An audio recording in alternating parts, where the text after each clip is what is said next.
USD 1700 ke 1701 1 poin. Padahal nilainya ada 2 koma di sini ya Pak ya. Kelihatan nggak nih? Betul, iya. Gitu loh. Makanya kalau saya di gold itu lebih seneng pakai poin.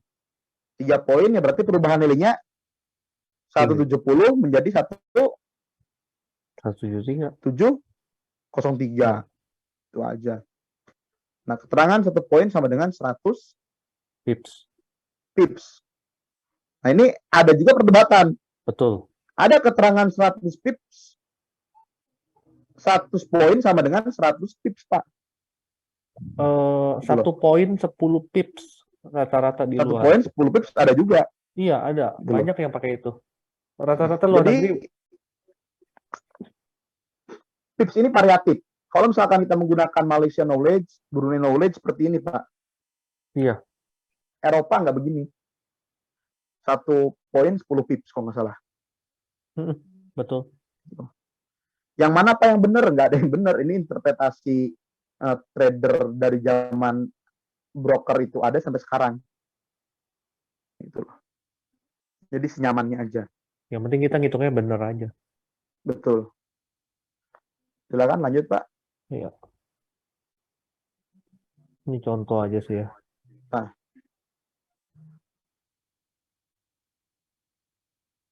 Lanjut ya Pak ya. Lanjut, Pak. Nah, ini lot.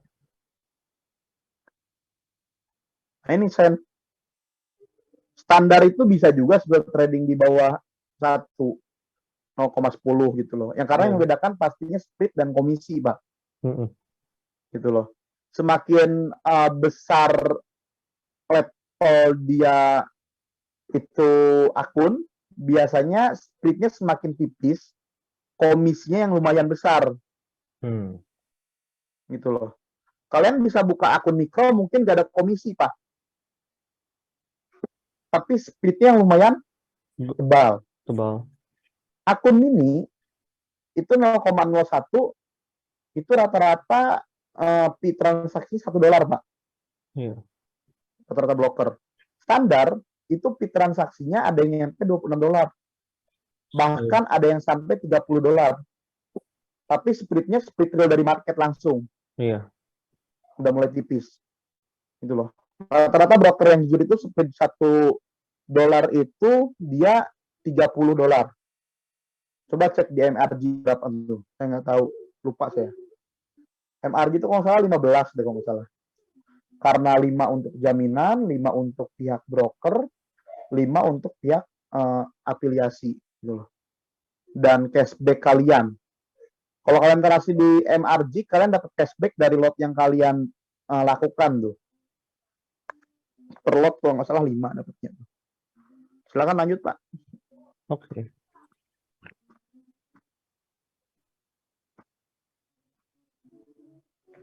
Bid, harga jual yang diinginkan trader.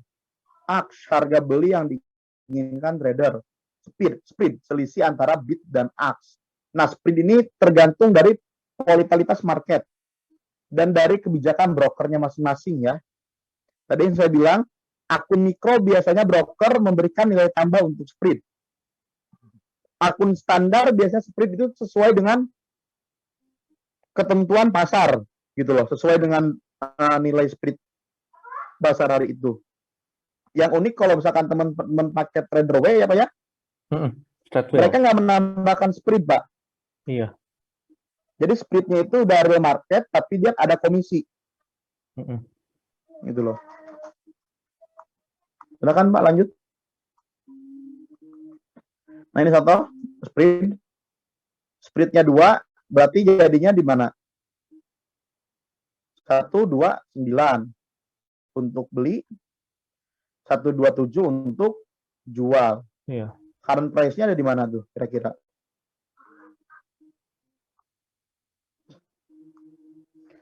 Di Forex, ketika kalian klik beli itu pasti langsung merah nggak? Itu kan spread-nya tuh. Iya, langsung kena. Makanya kalau misalkan yang bilang, Pak berarti anaknya di Forex pakai market time, bener. Biar nggak diacak-acak spread. Gitu loh. Karena kadang ada broker yang makbul ya, broker nakal. Spreadnya tiba-tiba jadi lebar banget Pak Irwan. Bahkan satu candlestick pun itu nggak cukup lihat splitnya gitu loh. Splitnya bisa jadi lebar banget lah pokoknya. Di MRG ada beberapa kali kayak gitu untuk kasus khusus ya. Spreadnya melebar News, karena ya trading karena news. news ya ada kasus-kasus Betul. tertentu aja sih. Itu pun News. ada apa ya? Ada protesnya ya, ada keterangannya di jurnalnya nanti. Di MRG masih mending Pak. Ketika news itu cukup signifikan, dia splitnya melebar. Mm-mm. Di broker lain itu nge-bridge Pak. Iya, nggak bisa ngapa-ngapain. Jadi nggak bisa on posisi karena memang salah satu transaksi 100% pasti untung di forex. Kalau di saham kita bisa lewat siklus dividen yang saya bahas kemarin di acara seminar. Mm-mm. Kalau di forex itu dengan news Pak, Iya, gitu loh. Itu siklus. 100% profit. Tapi jarang broker yang bodoh gitu loh. Dulu memang broker masih on ya. Ya kalau ada news, saya ingat banget news pagi yang jam 9 pagi Australia Pak, Mm-mm. tentang laporan ketenaga kerjaan kalau nggak salah.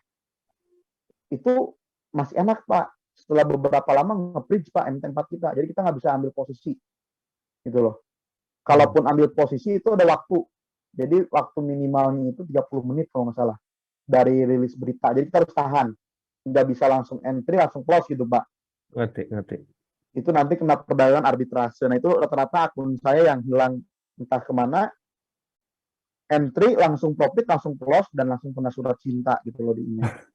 Akun langsung diselidiki. Gitu loh. Silakan lanjut Pak. Oke.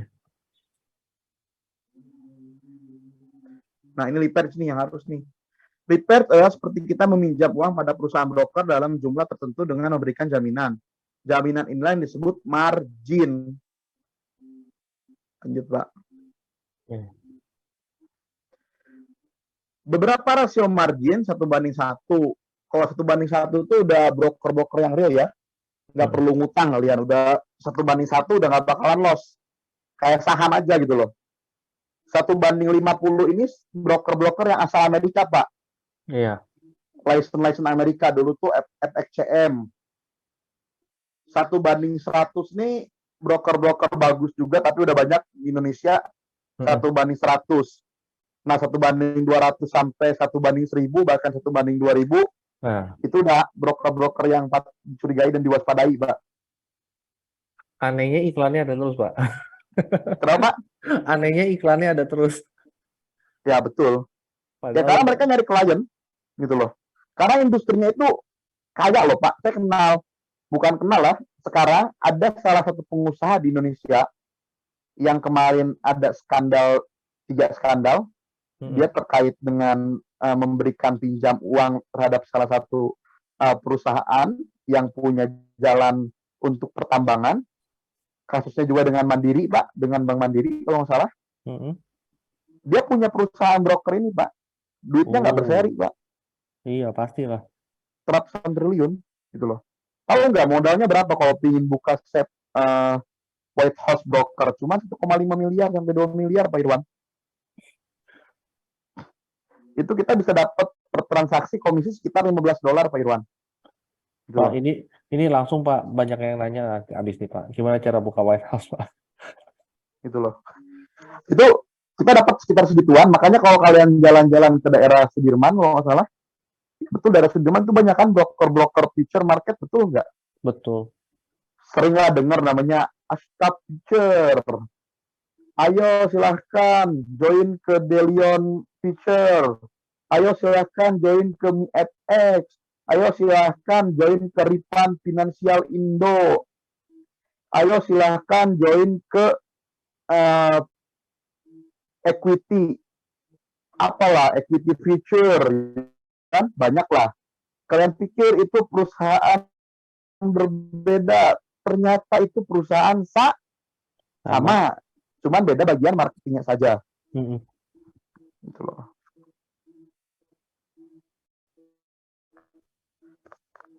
Dan itu korbannya banyak. Banyak banget. Bahkan ratusan triliun. Saya terakhir mengikuti kasusnya aja itu yang kehitung hampir 500-an triliun. Kan? Serius, dan itu ada backing-nya salah satu polisi terkenal juga gitu loh. Jadi memang industrinya mature, maksudnya bilang nggak bisa berjangka, saya tulis semua. Nah, saya disomasi sama pihak berjangka. Intinya bursa berjangka itu lebih jahat dibandingkan bursa saham gitu loh. Karena kalau di bursa berjangka, kalian deposit 100 juta, broker bisa bilang 100 juta milik saya Betul. gitu loh. Tapi kalian pun bisa bilang juga, kerugian saya terbatas di 100 juta, tapi saya bisa mencuri lebih dari 100 juta. Jadi sama-sama ya, mungkin ini hukum yang diciptakan juga. Nggak selama-lamanya broker nakal pun bisa menang, Mbak. Mereka dirugikan juga dengan adanya trader-trader yang memiliki Ilmunya. skill ya, Heeh. gitu loh. Tapi mereka bahagia kalau tradingnya nggak punya skill, transaksinya 400 juta. Itu IB-nya aja udah dapat sekitar 30% di awal. Nggak percaya, coba kalian buka Pak PT Ripan. Besok daftar di Ripan ya, PT apa, Pak? PT Ripan, Financial Indo.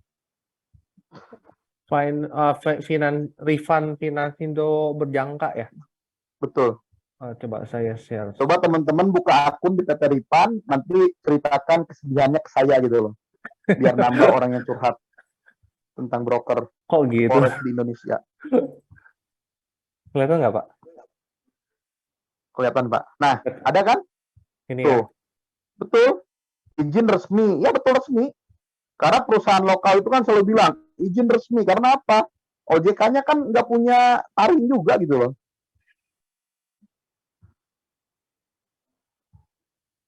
Nah, betul. Masuk makanya, Pak. Biar nggak ganas-ganas. Nanti jadinya nangis-nangis. Banyak. Jadi kenapa banyak yang skeptis dengan forex? Forexnya nggak salah. Tapi banyak orang yang saya bilang tadi, pemahamannya kurang, mereka melakukan aktivitas di sana. Jadi merugi gitu loh. Kalau misalkan pemahamannya baik, transaksi di forex itu menguntungkan gitu loh. Saya bukan seorang introduction broker. Coba tanya Pak Irwan. Saya nggak ada hubungan dengan transaksi Pak Irwan. Pak Iya, Irwan Pak. pas saya kenalkan ke forex menguntungkan nggak kira-kira, Pak? Yang untung, Pak. Kalau nggak, saya nggak bertahan di situ. Gitu loh. Pak Yongki, tanya sana Pak Yongki, menguntungkan, banyak lah, gitu loh. Cuman memang harus memahami ekosistemnya. Kalau kalian masuk ke Ripan Financial Indo, ya first impression kalian sudah bakalan lost trust dengan forex. Orang-orang yang lost trust dengan forex itu orang-orang yang dipertemukan dengan setan-setan gitu loh. Sales. Jadi ditipulah mereka. Coba kalian daftar aja di Ripan. Kalau nggak percaya, uang kalian bisa disulap gitu loh. Dalam sehari mungkin bisa naik 30%. Serius. Ini banyak banget kantornya, Pak. Karena tadi saya bilang, triliun. Tuh. Modusnya ini gampang. Dia nyari loker. Nanti si karyawannya itu disuruh nyari orang terdekat 5 orang, Pak. Betul. Saya hatam banget cara kerjanya gitu loh. Dimotivasi, carilah 5 orang terdekat yang mempercayaimu. Ajak mereka menjadi sukses gitu loh. Dengan instrumen ini. Lihat Pak Romi misalkan. Dia udah pergi ke Prancis, ke Jerman. Ya karyawan baru, masih muda, dia cari orang paling dekat, pamannya, malah orang tuanya sendiri. Bahkan ada dulu yang curhat sama saya, orang tuanya sendiri, Pak Irwan. Waduh. Sampai menggadaikan rumah. Gitu loh. Dan diberikanlah uangnya ke anaknya, didepositkan oleh anaknya. Dan dalam waktu 1 bulan, semuanya hilang, Pak Irwan. Orang tadi disuruh melakukan deposit kembali agar tidak kena margin call. Gitu loh. Tambah dalam lagi. Udah. Karena nggak ada dana, margin call, akhirnya rumah riau. Itulah yang disebut mungkin beberapa pihak. Saya ingat banget dulu ketika tergabung di salah satu broker, semenjak lahir kita sudah diharuskan untuk membunuh, Pak. Gitu loh. Kita membunuh saudara-saudara kita yang lain. Dia bilang kan ketika di dalam rahim gitu. Iya. Jadi membunuh itu selama tidak membunuh secara langsung itu bukan kejahatan. Saya langsung keluar dari perusahaannya, Pak. Gila. Saya bilang. Jadi ya hati-hatilah. Itu cuci Di otak, broker Pak. forex, hati-hati. Betul. Betul, Pak. Kalau misalkan Pak Yansen sering dihubungi, cepat-cepat blokir, Pak. Takut kecuci otaknya, Pak. Betul, betul. Lanjut ya, Pak ya. Oke, lanjut. Ini tadi apinya Nah, aja. ini kalau misalkan teman-teman punya dana 1 juta, saya bilang di Orbit Trade itu 1:200 kalau nggak salah ya. Jadi dana teman-teman itu dikalikan gitu loh. 100 dikali 200. Ini 100 dikali 100 jadi 10.000. Kalau dikali 200 jadi 200 juta. Betul nggak, Pak? Betul. Bisa sell PTBA dengan dana 200 juta gitu loh. Nggak Nah, perlu bingung bayar margin. iya. Kalau Dikali per 500, maka dana 100 tadi memiliki kemampuan untuk melakukan transaksi setara 50.000 atau 500 kali lipat lebih besar dari nominal dana sendiri. Enak loh forex itu sebetulnya, dan teman-teman yang lain tuh yang trading pakai dananya dana makan gitu loh kan, 500.000 gitu loh, dikalikan 200 jadi berapa tuh? 20.000. Punya dana kemampuan 20.000 dolar, entry 0,01 lot, profit 8 dolar sehari. Gede nggak Pak kira-kira? ya, oke lah. Gitu loh. Jadi ya kita harus berpikiran positif dengan forex ketika kita memahami bahwa isu-isu negatif yang berkembang itu sebetulnya karena ketidaktahuan calon nasabah dan kejahatan dari pihak broker. Ketika kita bisa meminimalkan resiko dengan kita berpengetahuan dan kita hindari broker-broker yang nakal, masalahnya selesai. Betul. Gitu loh. Ini akan menjadi peluang yang menguntungkan. Kan gitu. Margin level. Persentasi perbandingan antara equity dan margin. Free margin, nanti ini saya ketika live trading Iya, ya. Bisa margin yang dapat digunakan untuk order bila masih ada posisi floating, maka untuk melakukan withdraw bisa mengambil dari sisa uang pada free margin. Tapi rata-rata broker ketika ada posisi entry nggak bisa withdraw. Iya. Harus Gitu loh. Jadi ketika mau withdraw harus close position dulu. Lanjut, Pak. Iya. Nah, ini ada yang nanya nih saya nih. Pak, memang penting memahami ini semua penting. Orang itu margin call karena dia nggak paham arti balance dolar gitu loh. Iya. Karena betul. Kan kita menggunakan hukum probabilitas. Pada hukum probabilitas kita harus melakukan transaksi misalkan 10 kali gitu loh. Nah, pada 10 kali transaksi tadi rata-rata kerugian yang bisa kita lakukan adalah berapa? Keuntungannya adalah berapa? Kalau masalah ini selesai sebenarnya solve. Iya. Gitu loh. Betul. Nah, saya bilang broker forex itu kalau misalkan kalian masuk di forex belajarnya teknikal, instrumen apapun lah, misalkan kalian masuk saham, langsung belajar teknikal pasti hancur. Masuk forex langsung belajar teknikal pasti hancur. Gitu loh.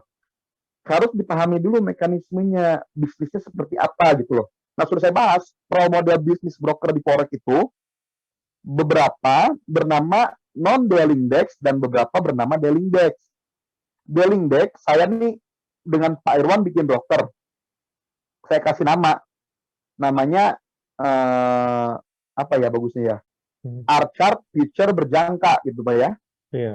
Nah, klien saya ada 10 orang. Dari 10 orang tadi, 7 orang itu melakukan pembelian.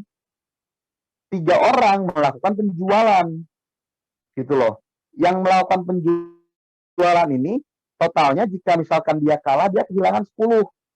Dari 3 orang kita dapat 10. Yang 7 orang ini, kalau dia misalkan kalah, dia menghasilkan 14. Gitu loh. Kira-kira kita bakal melakukan apa? Sebagai kita broker. Kita bakal mengalahkan yang 3 atau mengalahkan yang 10? Mengalahkan yang 7, menangin 3.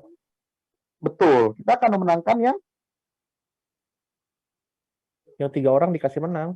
Yang kalah 7 Ya, kan kita dapatnya lebih banyak. betul, kita dapat 4 kan, Iya. sisanya gitu loh Pak. Nah, Heeh. saya sebagai broker punya akses untuk hal tersebut gitu loh.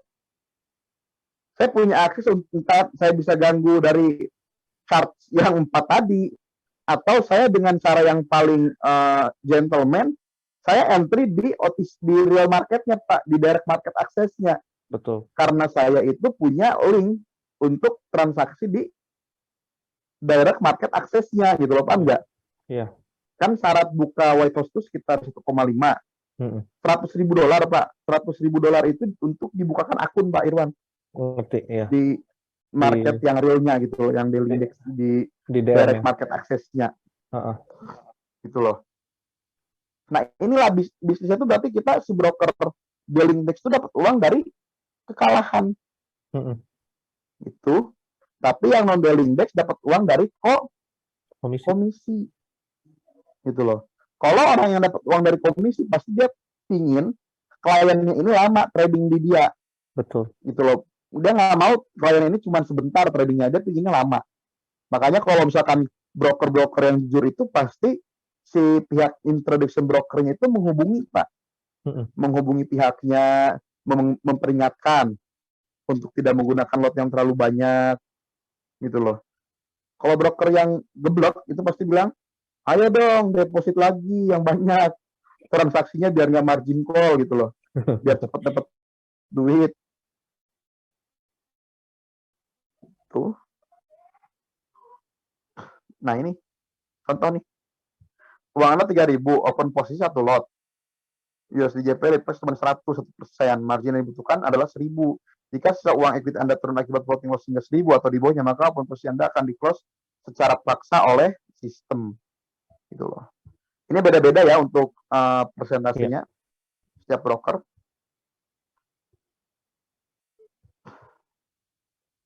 Nanti akan saya bahas pas kita live trading. Saya bakal melakukan live trading lagi untuk di saham dan forex. Nah, jangan menggunakan rasio lot yang terlalu besar dibanding modal equity Anda. Jadi ada minimum lot sizing itu juga dihitung secara matematis. Misal dana kita 100, maka yang bisa kita gunakan itu biasanya, kalian tahu berapa? Kalau kita nggak mau kena margin call itu maksimal 5% dari dana yang kita miliki gitu loh. Nah, biasanya orang di forex itu gagal karena satu, mereka pingin dananya langsung jadi besar. Apalagi pas zaman-zamannya banyak influencer forex ya, Iya. yang sering screenshot keuntungannya $2.000, $10.000, $100.000, itu lebih gila lagi Pak Irwan. Iya. Modalnya cuma $0,50, entry-nya 0,10 Pak. Karena dia kan nggak cari kayak kita hitungan poin di SAU. Dia mereka cuma cari hitungan pips, berapa pips doang udah tutup, berapa pips doang tutup. Dan manfaatin modal besar aja, jadi kelihatannya hasilnya besar juga. Betul. Tapi akhirnya pasti hancur Pak Ir. Iyalah, tinggal tunggu Ada waktu. dulu seorang artis tahun 2017-an atau 2016 saya lupa. Dia itu sampai kebeli Ferrari Pak, cuma dalam waktu kurang 3 bulan. Oh, Pianis, rambutnya lumayan gondrong. Saya nggak sebut orangnya, tapi teman-teman tahu lah. iya. Karena kebiasaan tadi dia dengan lot sizing yang besar, suatu hari dihajar market, langsung di entry, langsung turun Pak Irwan. Klub gitu loh. Langsung turun. Saya ingat banget posisi dia beli langsung turun. Dia nggak mau cut loss Pak. Nggak mau cut loss dan ternyata turunnya hampir 100 poin Pak. Walah, Hilang hilang semua semua duitnya. margin call. Gitu loh. Jadi itulah, kalau misalkan transaksi di forex itu kalau misalkan secara kalkulasi baik, mentalnya baik, instrumennya siap, modalnya siap, enak pol, serius. Gitu loh. Market buka 5 kali 24 jam. Dia Sabtu dan Minggu. Gitu loh ya. Kondisi entry kalian bisa lakukan 2 arah. Bisa jual ataupun beli. Gitu loh. Enak banget. emas sangat reaktif dengan isu-isu makroekonomi, isu perang, gitu loh. Tapi jangan berdoa Iya. juga, saya mau beli emas deh besok, saya berdoa besok emas harganya naik karena Ukraina dinuklir oleh Rusia, gitu loh. Jangan juga berdoa seperti itu. Tapi yang intinya market di emas itu sangat fluktuatif, bahkan di negara pun itu dengan news sangat reaktif kok, Iya. Pak. Gitu loh. Apalagi kita tahu caranya bagaimana melihat news. Jadi ada salah satu cara dulu yang trading anti loss, saya bocorkan sedikit ya. Misalkan forecast-nya 4, Pak. Sebelumnya itu nilainya 3 gitu, Pak ya. Oke, previous 3, forecast-nya 4. 4. Ternyata pas rilis itu 6, Pak. Pokoknya lebih 2 dari forecast atau kurang 2 dari forecast. Nilainya signifikan lah. Itu yang menyebabkan pasar itu pasti langsung bereaksi, Pak. Iya, iya. Gitu loh. Ini Ngikutin banyak itu ya. teman-teman yang nggak paham mungkin ya. Pak, saya ikut NFT, tapi kenapa NFT-nya nggak berjalan gitu loh? Karena biasanya yang tidak berjalan itu yang nilainya dekat-dekat dengan nilai forecast, Pak. Kenapa? Karena market sudah tidak reaktif lagi, Pak. Mungkin saya kasih lihat sedikit ya, Gitu loh. share-nya biar nggak bingung semua juga, Pak. Mungkin yang, nah ini, Pak Boleh, Nana maksud seperti ini nih. Aktualnya previous-nya 0,9, forecast-nya 0,2, hasilnya berapa gitu. Kalau yang tadi yang Pak Nana bilang, previous-nya 2 ya, forecast-nya 4, aktualnya 6. Nah, itu bereaksi langsung, selisih 2 ya, Pak ya. Tapi ini lumayan loh, ini bentar. Forecast-nya 0,3. Aktualnya 4, beda 1. Ini Iya. nih, Pak, yang ini, Pak. Yang bawa personal income. Yang yang atas. durable goods order months. Forecast-nya 0,6, aktualnya 0,21. Ini pas signifikan pergerakannya, Pak. Benar Ini turun ini selling. Iya. Betul. Iya, Betul tadi kan? saya lagi buka selling, Pak. Dari begitu jam 9 saya buka sell. Nah, itu yang saya maksud, Pak. Jadi yang aktualnya itu tidak bikin kaget pasar gitu loh. Itu biasanya signifikan pergerakannya, Pak. Dapatlah Gitu 2 loh. poin barusan. Ya, ini yang disebut trading anti loss. Cuman biasanya si broker kurang ajar, kadang dia nge-freeze layarnya, atau kadang ya begitulah, speednya lebar gitu loh.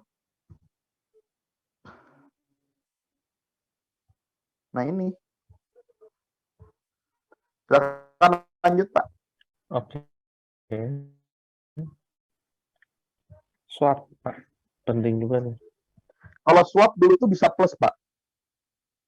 Jadi setelah ada perdagangan arbitrase, sekarang itu swap itu pasti negatif, Pak. Iya. Nggak ada yang plus. Dulu tuh masih bisa positif. Saya dulu sering banget cuman nyari duit dari swap gitu loh. Kalau sekarang udah nggak bisa. Cuma bisa negatif. Pasti negatif. Oke, lanjut ya. Banyak loh perdagangan di forex tuh bisa diakali. Dulu tuh ada arbitrage, ada hedge, banyak, Pak. Nah, kayak ini